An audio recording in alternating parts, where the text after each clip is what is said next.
आज के इस वीडियो में हम बात करने वाले हैं, जब कोई अपराध होता है जनरली क्या होता है। आपने हाँ फर्स्ट से जब भी कोई पुरानी मूवियाँ देखी होंगी या पुरानी मूवी में कानूनी कार्यवाहियां देखी होंगी तो आपने ये देखा होगा, सबूतों और गवाहों के अभाव पे इस व्यक्ति को बरी कर दिया जाता है।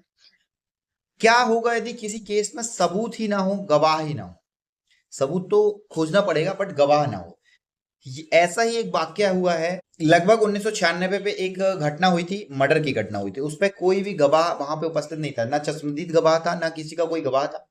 उस व्यक्ति को बरी कर दिया गया, शासन गया हाईकोर्ट, हाईकोर्ट ने भी उस व्यक्ति को बरी को कर दिया कंट्रोल। उसके बाद गया 2008 पे ये केस गया सुप्रीम कोर्ट। सुप्रीम कोर्ट ने एक डिसीजन दिया कि क्या होगा जब कोई ऑफेंस में गवाह ही ना हो, मतलब उस ऑफेंस को क्लियर कैसे करेंगे।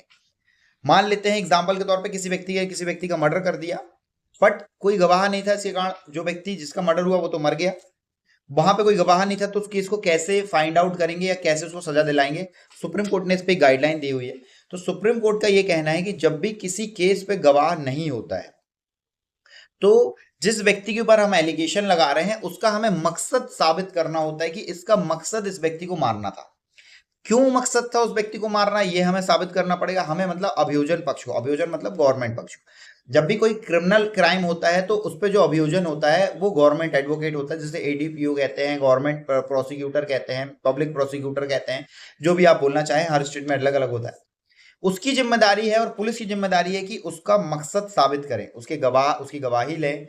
अब चूंकि उस समय फोन कॉल्स भी नहीं हुआ करते रहे कि आप उसकी कॉल डिटेल निकाल लो, क्योंकि उस समय तो चलते थे क्या, एक का सिक्का डालो, कॉल लगाओ, जिसको धमकी देना दे दो और उसके बाद कहानी खत्म। उतना ज्यादा टेक्नोलॉजी नहीं हुआ करती थी। क्योंकि फोन नहीं थे तो लाइव लोकेशन भी नहीं हुआ करती रही जैसा आज के जमाने में। तो उस समय कितना टिपिकल होता था इस केस को सॉर्ट आउट करना। तो उस समय एक सिस्टम हुआ करता था कि किसी भी पुराने केस को हमें सॉर्ट आउट करने के लिए उसका मकसद तय होता था। अब के जमाने में तो बहुत सारे ऑप्शन हो चुके हैं। आप उसकी चैट निकाल लो, आप उसकी हिस्ट्री निकाल लो, कॉल हिस्ट्री निकाल लो, लोकेशन निकाल लो, मर्डर करते समय वो वहां था कि नहीं, उस व्यक्ति की लोकेशन निकाल लो, उसके बाद कैमरे से देख लो, ये सारी चीजें। बट उस समय उतनी पॉसिबिलिटी नहीं थी। तो सुप्रीम कोर्ट ने ये बोला है कि जब भी कभी कोई ऐसी स्थिति आती है कि जिसमें ये सारी चीजें उपस्थित ना हो, तो हमें उस व्यक्ति का मकसद चेक करना पड़ेगा और उसे साबित करना पड़ेगा इस व्यक्ति का मकसद इस व्यक्ति को मारना था, तभी वो केस साबित हो पाएगा और उस व्यक्ति को सजा मकसद के साबित होने पर दी जा सकती है।